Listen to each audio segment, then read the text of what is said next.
Hey guys, welcome back to Honestly Delicious. Today I'm going to show you how to make a really easy, comforting main course for your dinner, tuna noodle casserole. It's one of those things you probably grew up having, and it has all pantry staple ingredients, which I think we all need some recipes for right now. I am going to explain a couple of ways that you can zhuzh it up if you want to, if you happen to have some extra ingredients on hand. Let's get started. Okay, so the first thing I went ahead and did was create some breadcrumb base. So these are just saltine crackers that I then brushed with a melted butter and thyme, and then I popped them in a 400-degree oven until they got nice and brown, and now I'm going to crush them up. So this is a really nice substitute if you don't have any breadcrumbs on hand. The only breadcrumbs I actually have on hand right now already have some Italian flavorings to them, which I didn't want to use for this. So I figured, I would just go ahead and make my own. You can also use regular slices of bread, put it in a food processor with some seasoning, but saltines work great, and I feel like it's one of those things everybody usually has on hand. So we're going to go ahead and set that aside, and now we're going to assemble the casserole. So this is 6 ounces of egg noodles. I'm going to add 1 can of cream of mushroom soup. I'm going to add in 1 large can, which is 12 ounces of tuna.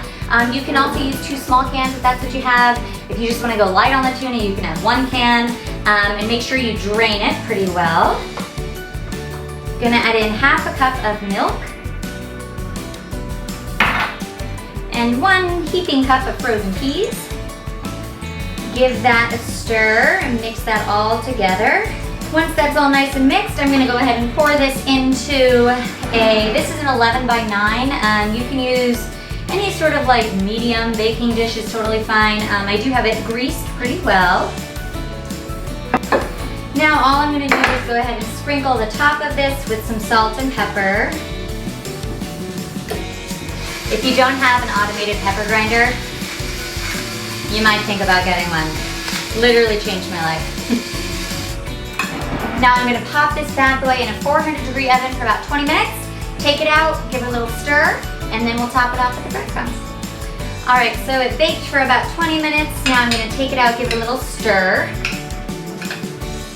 Alright, now time for the breadcrumbs. So I am going to go ahead and pour these into 2 tablespoons of melted butter, because you can never have enough butter. Am I right or am I right? I'm definitely right. Okay, so pour that into the butter. Give it a little stir. Now I'm going to go ahead and sprinkle these over.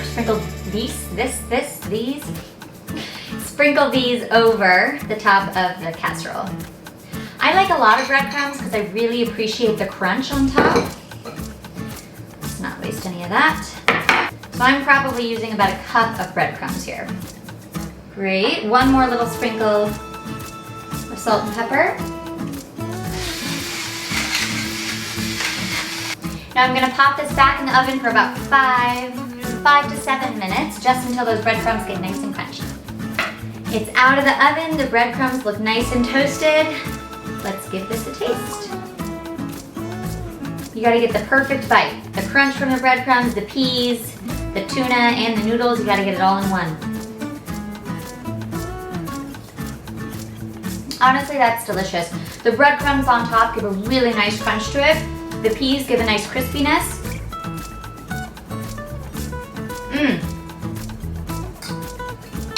Really easy, really delicious. I will leave all the information for where to get the printout version of this recipe in the caption below. Thanks for watching.